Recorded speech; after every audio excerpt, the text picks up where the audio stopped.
দেওঘর থেকে আজকেই ফিরলাম। এসেই বসলাম ব্লগ করতে। তবে এটা কদিন লাগবে।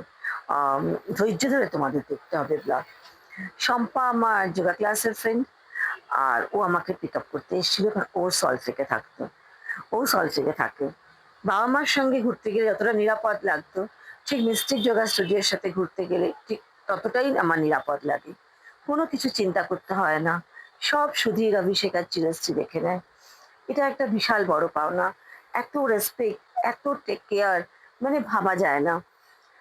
অভিষেক, সুধীর, চিরশ্রী মানে এত ভালোবাসা, এত কেয়ারিং, এত মানুষের জন্য ওরা ভাবে, এটা সত্যি আজকের দিনে দেখতে পাওয়া যায় না। আর ওদের সঙ্গে আমরা সবাই বেরোলে একদম নিশ্চিন্তে থাকি। সকালবেলার হাওড়া স্টেশন বহুদিন বাদে দেখলাম। ভীষণ সুন্দর লাগে সকালবেলা কলকাতা আমার শহরকে। আমি আর শম্পা একটু আগেই পৌঁছে গেছিলাম। তারপরেই সব চলে এলো। এই যে চিরশ্রী, রাজরূপা, কৃষ্ণা। আমরা ১৭ জন যাচ্ছিলাম।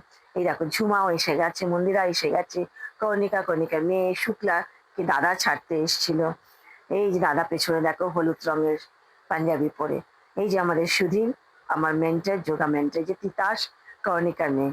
সবাই সবাইকে ছাড়তে এসেছিল। কি ভালো একটা মোমেন্ট। ভীষণ ভালো।